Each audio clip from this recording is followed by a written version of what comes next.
Hello and welcome to Choreographer Talk. My name is Jane D'Angelo. I'm the Executive Director of Ohio Dance and producer of the Ohio Dance Festival.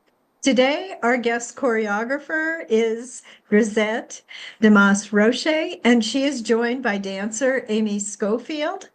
Grisette was born in Havana, Cuba, and trained in ballet in Havana before joining Ballet España de la Habana. In 98, she moved to Bogota, Colombia, where she performed in the most important theaters and founded Cana Flamenco, a school that served over 3,500 students. Upon moving to Columbus in 2014, she taught at Flamenco del Corazon before establishing her studio, You Will Dance Studio, in Plain City. She teaches flamenco and ballet to all ages and is the artistic director of Cana Flamenco, a professional flamenco company. She is joined today by Amy Schofield, who has her MFA and is a PhD candidate in dance studies at Ohio State University, where her research explores flamenco in the U.S. American context. Grisette's choreography, A Nueva Tierra en Mi Andar, I'm sure she will pronounce that better than me, will be performed at the Ohio Dance Festival Friday, April 25th, 2025 at 7:30. The concert is held at the Ohio State University Department of Dance, Sullivan Hall in Columbus. And I will put the information in the chat for everyone with a link for purchasing tickets. Thank you for joining us today, Grisette and Amy. And please let us know something about the piece that you will be performing at the Ohio Dance Festival.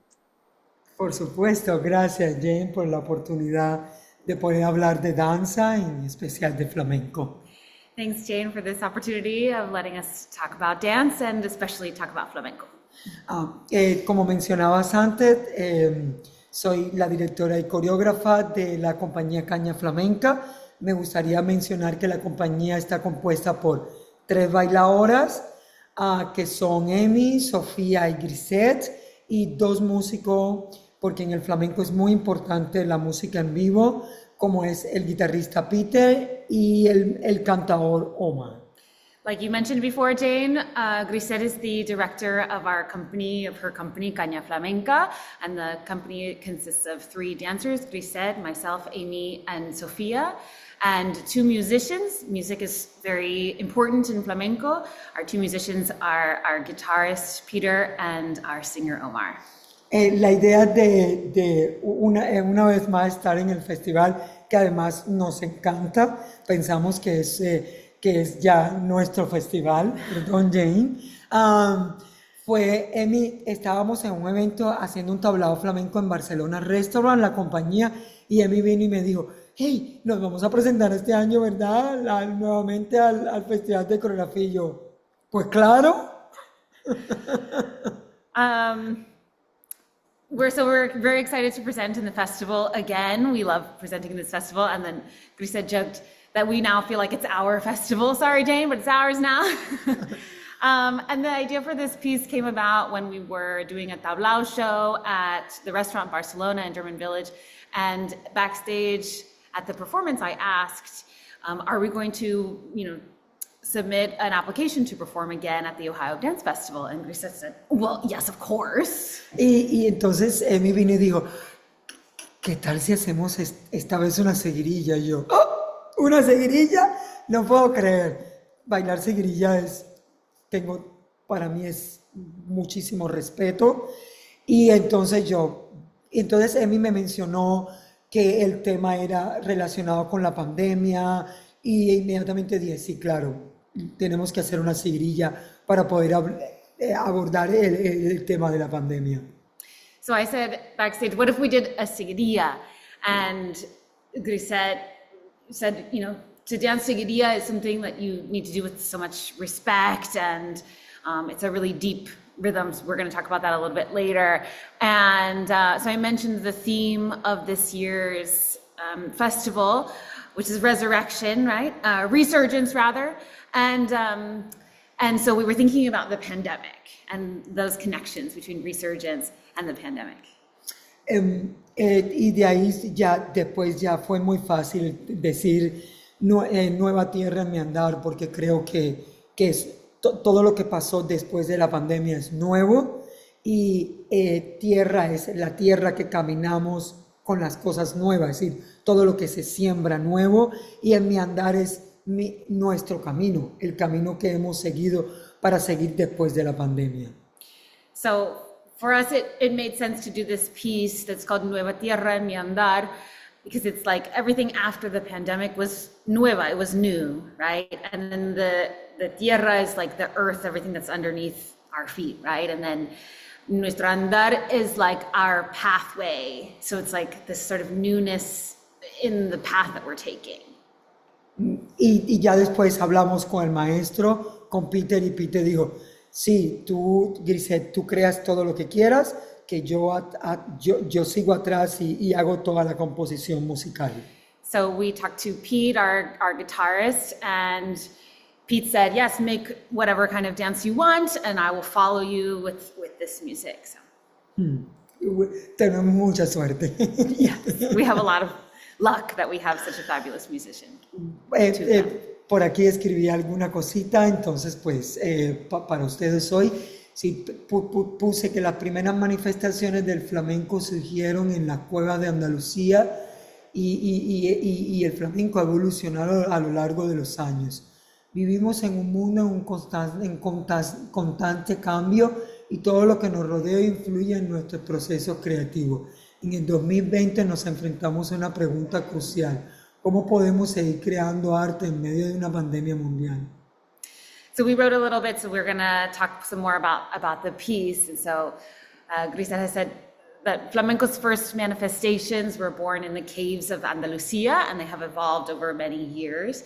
And we live in this ever-changing world, and so everything around us influences our creative processes. And of course, in 2020, we encountered this critical question: how do we continue to make art in the midst of a global pandemic?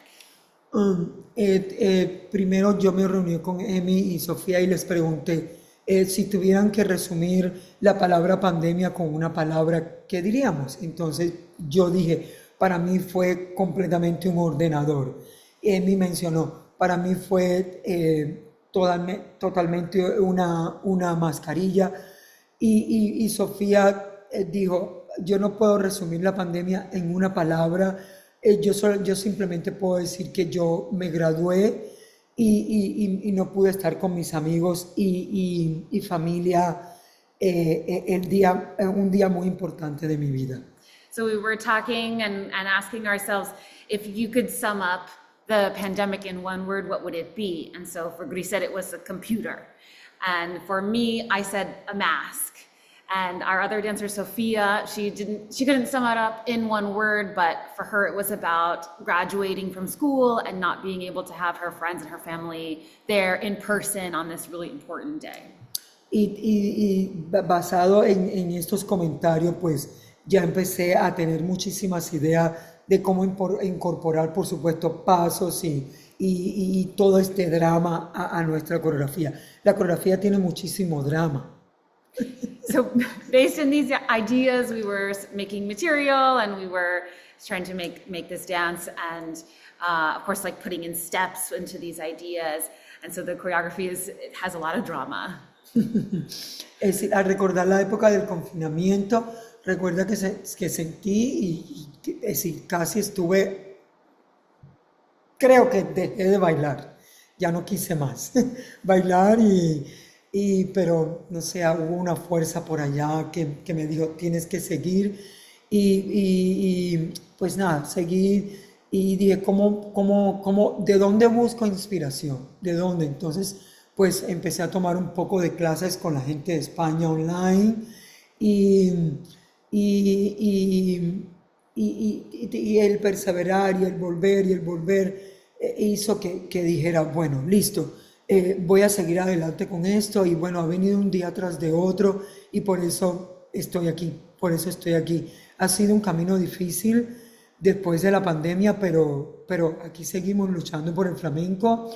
Yo creo que el flamenco duele y se puede, con coreografías como la que hice, reflejar todas las cosas que llevamos el día a día, el día a día. Hacer flamenco en esta ciudad cuenta un poco la historia de la pandemia, que la gente no entiende qué es flamenco y la gente no sabe qué es flamenco. Entonces, aquí, pero como mismo salimos de la pandemia, salimos también porque hemos progresado muchísimo con el flamenco en la ciudad. That was a lot. You were saying that thinking back to the lockdown, you felt like you wanted to just quit dancing, like I can't do this anymore. But then you decided, no, I have to keep going. And so you were Grisa was taking classes with master teachers from Spain, online, of course, and continuing to study flamenco and then like taking it kind of day by day and like fighting for flamenco. And this is why like flamenco, sometimes to dance flamenco is painful, but it's supposed to be like that. And that this choreography and flamenco in general kind of like reflects that pain and like taking things day by day. And Grisel also said that dancing flamenco in the city, in the city of Columbus, like also is a reflection of this in like really trying to spread what the art form truly is and express our art, but then also kind of educate of like what is flamenco. That was kind of a summary of all the things that you said. En nuestra tierra mi andar explora las sensaciones del confinamiento y encarna el difícil camino hacia lo que tuve, lo que fue y lo que soy. Mi trayectoria como artista y profesor de flamenco ha sido y sigue siendo un largo camino, un camino difícil, por lo que esta coreografía a ritmo de seguirillas realmente duele.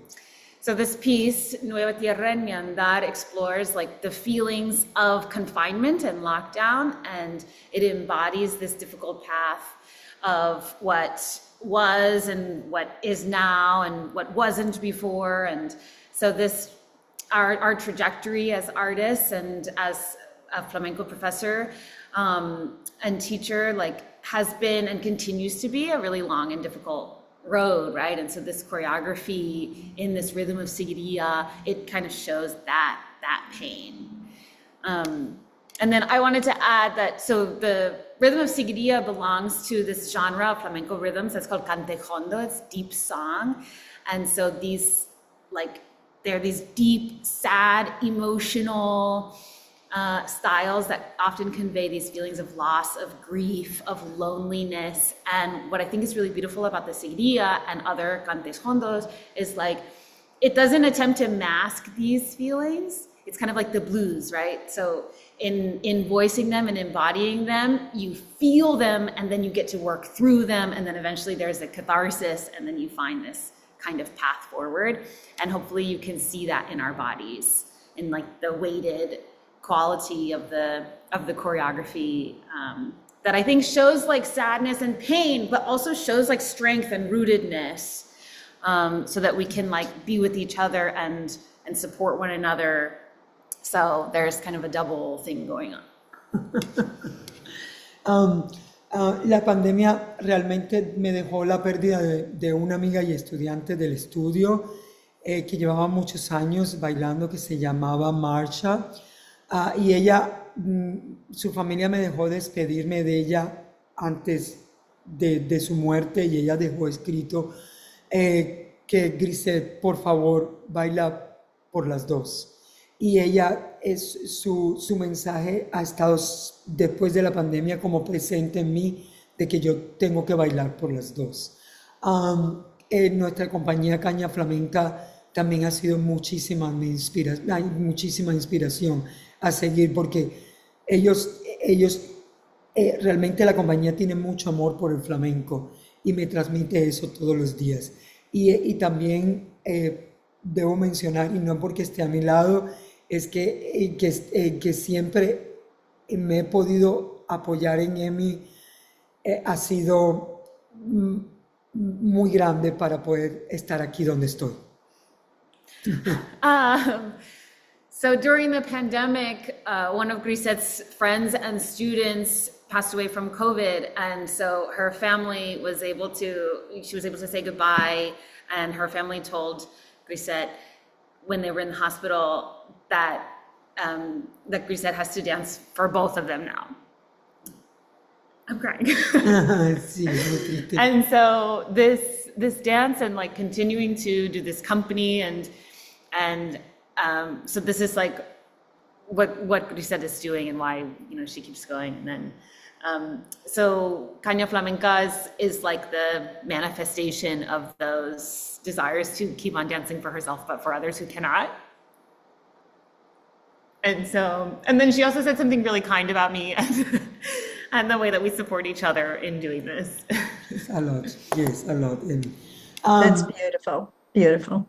yes, I'm sorry, Jane, because our piece this time is not happy. It's more like a drama, choreography, because this kind of theme or it's hard to, Yeah. to interpretate in flamenco more. Right. Well, I love Well, and we actually thank you for adopting the theme, to use the theme that we have created and to really expand on that and to take it personally into the experiences that you had during the pandemic. And that's what we really intended for people to do if they chose to. And we really appreciate that you did that. And you have a story to tell that is Sí, very important. adaptar temas al flamenco es muy difícil, pero creo que este fue un tema que tocó a todos mucho y, específico este tema creo que lo volvimos muy personal. Yeah, to adapt flamenco to a theme sometimes is hard, but this theme is like so universal, it touches everybody, right? So we were able to do it. Yeah, we all lived through it for sure.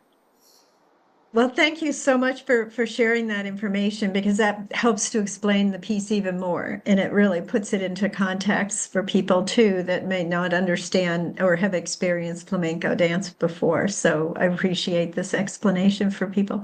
I do want to ask you a question that's kind of just opposite about what we've been talking about, but not totally. Do you ever choreograph in silence, or does music always come first? Both. Nosotras bailamos dos estilos. Un estilo es el clásico español y otro estilo es el flamenco. En el clásico español, nosotros siempre, si la Orquesta Sinfónica nos acaba de invitar a bailar con ellos, y nosotros necesitamos exactamente la música y exactamente los arreglos de la orquesta para poder crear una pieza o para trabajar sobre una pieza, sobre una música. Pero el flamenco sí te da la libertad de tú ir a casa y a imaginarte los ritmos, los cortes, las cosas y crear toda la coreografía sin música. Y después, por supuesto, trabajo en el estudio, trabajamos con un músico muy talentoso que sabe mucho de flamenco, como es Peter. Entonces Peter crea toda la música después de nosotros. So it's both. We dance two styles of dances. We dance more than that, but for the purposes of this conversation, classical Spanish dance and flamenco. And so for classical Spanish dance, if we have an invitation from, an orchestra or something, which we just did, we need to know exactly what pieces we're going to dance. We need to know exactly the arrangements that they're going to do, because those pieces are already composed by, famous classical composers. And so we need that, and then we start with the music. And then for flamenco, it gives us a little bit more freedom to kind of like, you can go home and think about the rhythms, think about the cuts that you want to do, and then you can create without music. And then, of course, you go into the studio and you work together with the musicians, and we're so lucky to have such great musicians like Peter and Omar that we can create these things together. And I was going to say that I think for flamenco specifically, which the piece we're doing in the festival is a flamenco piece, What's really fun and interesting about flamenco is that it usually follows the certain structures and codes of communication between the dancers and the musicians. And so we start with the rhythm. The rhythm is always important, the rhythm of seguidillas. And then in this case, right? And so even if we don't have the music yet, we have this rhythm of seguidilla. And we know we need these various sections of the dance. We have some wiggle room and some creative license, but we have to include these signals between the dancers and the musicians. And so, for example, like the letra, the part that Omar sings, it has this very specific traditional length and structure. And so even though we don't know exactly what the lyrics he's going to sing, we know more or less what it's going to sound like, right? Because it's a traditional seguidilla. And so it's almost like in flamenco, you don't necessarily start with the music, but you start with the frame, you start with the skeleton, and then you build it together. Idea, costume, and you include everything after but you don't need the music. Por supuesto, sé que después está Peter y Omar que van a hacer cosas maravillosas. Yeah. Ellos crean cosas increíbles. Yeah, of course, Peter and Omar are going to make incredible things, marvelous things for us. Great. That's great. That's so good that you're fortunate to be able to work with these wonderful musicians, and they're fortunate to be able to work with these wonderful dancers. So